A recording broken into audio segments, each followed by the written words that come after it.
Hi guys! Nabudol na naman tayo. May nabili ako na cooling powder. Diba? Dahil sa mainit ng panahon, kahit maulan ay maalinsangan pa rin. Ito. Diba? Ang ganda gamitin nito kapag mainit. Ayan, ito guys, ang Blemish Care. Tatlo yung choices na type na cooling powder na pagpipiliin nyo dito sa Snake brand. Ito namang isa ay ang ating relaxing. At yung isa naman na bubuksan ko ay ang ating classic. Guys, alam nyo bang maaari itong gamitin sa mga may bungang araw?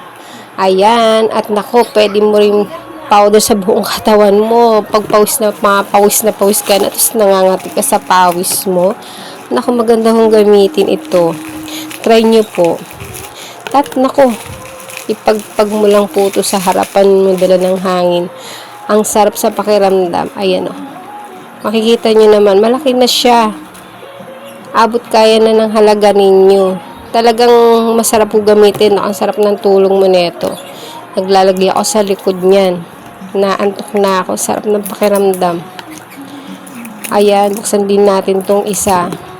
Ayan, talagang ganyan siya ka-secure. Talagang naka-bubble wrap po talaga siya na darating sa inyo. Para hindi naman ho siya mayupi-yupi. Pero matibay siya, in fairness makapal yung kanyang lalagyan. Ayan, talagang nakasiltang ibabaw para hindi bumuga yung powder. Bango, ang bango ng lavender. Etong lavender na to ay nakaka-relax nga naman. Ayan, maglagay ka ang lamig. Wow, ang sarap sa pakiramdam. Nakaka-relax talaga.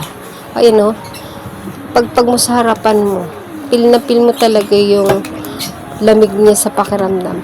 Kaya naman nilalagay ko rin sa katawan ko to. Kasi pag ako pinawisan, nangangatay yan sa gilid, sa ibaba ng bra. Pag pinawisan ka dyan, nagkakaroon ng rashes. Mainam na gamitin po ito. Yan sa mga may bunga araw. Wow, ang lamig, parang mint.